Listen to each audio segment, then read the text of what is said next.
The legend of Diderici originated in 19th century Italy. This is the tale of Diderici, the valet who became his own master and mysteriously vanished into thin air, leaving behind the shackles that once bound him to the other prisoners, now lying empty on the ground. Before becoming Alswanger's valet, Diderici had apprenticed as a shoemaker. However, he left his apprenticeship to travel with a group of actors and mountebanks, where he learned to play the guitar. Despite his new skills, he struggled to find steady work. One day, while in a lemonade shop in the Italian city of Aquila, a group of soldiers stared at him excitedly, talking among themselves. When the annoyed Diderici looked up at them, the soldiers burst into laughter. One of them approached Diderici and asked for his name. As their eyes met, Diderici immediately understood the source of their laughter. It was as if he was staring at a mirror image of himself. Standing before him was Lieutenant Fritz Alswanger, who looked almost identical to Diderici, even down to the style of their beards. They could have been twins. Amused by the resemblance, Alswanger offered Diderici a position as his valet. Pleased with the offer, Diderici accepted and accompanied the lieutenant home that very night. Captain Fritz Alswanger, a knight of the Legion of Honor, was widely known, respected and admired by both his fellow soldiers and the general population of the city. Captain Fritz Alswanger had a sense of humor. As Diderici recalled, Alswanger would frequently don the valet's clothing and personally invite guests, enjoying the fact that no one realized he was Alswanger pretending to be Diderici. On one occasion, Alswanger instructed Diderici to wear his uniform and impersonate him at a gathering. However, Diderici was careful to say little, worried that his rough speech might reveal the ruse. On a cold, rainy autumn night, the captain complained of a severe headache and dizziness. By the end of the night, he had succumbed to a fatal stroke. Diderici, presented with a macabre opportunity, seized it. Diderici exchanged shirts with the deceased captain and placed the captain's body in his own bed, creating the illusion for the servants that it was Diderici who had passed away instead. Diderici assumed the identity of Captain Alswanger.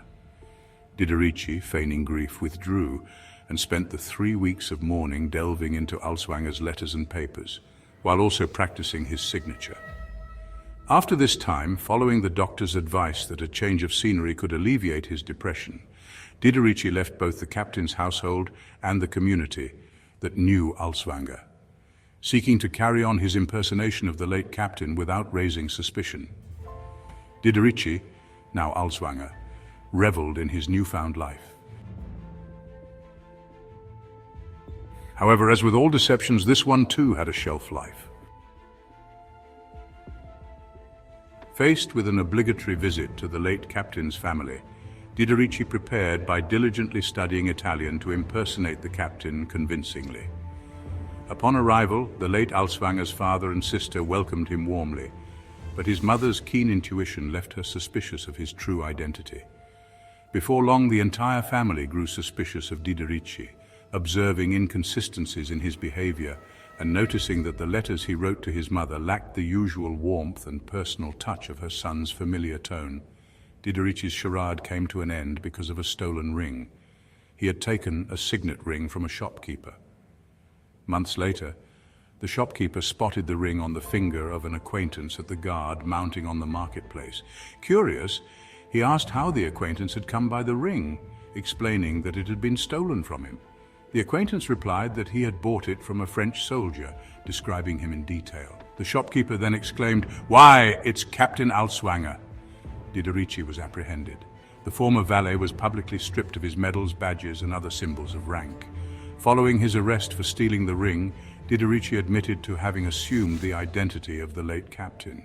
Although Alswanger's mother was deeply saddened by the news of her son's death, she felt a sense of relief upon having her suspicions confirmed. Several months later, a response from Emperor Napoleon Bonaparte arrived regarding Diderici's crimes.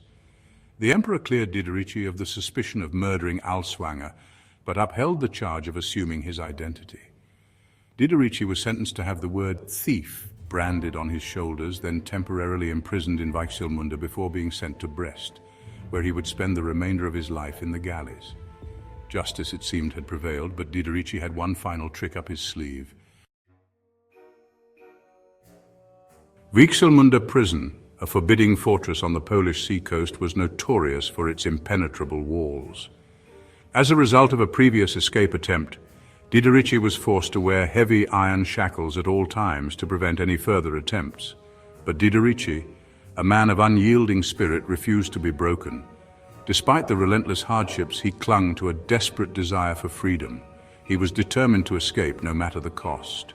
His resolve was unshakable, and he began to plan his escape.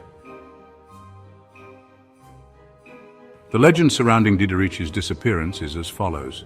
Diderici was walking in the prison yard, chained as part of a group of prisoners getting their daily exercise, when something bizarre occurred. He seemed to gradually fade away, which caused alarm among his fellow prisoners and the guards observing. As the strange effect persisted, Diderici eventually became completely invisible. Moments later, the shackles that had bound him to the other prisoners fell to the ground, empty. The prisoner was never seen again, and to this day no one knows what happened to Diderici. However, upon questioning, the commandant speculated that the heavily shackled prisoner had thrown himself into the Vistula when the jailer was not paying attention.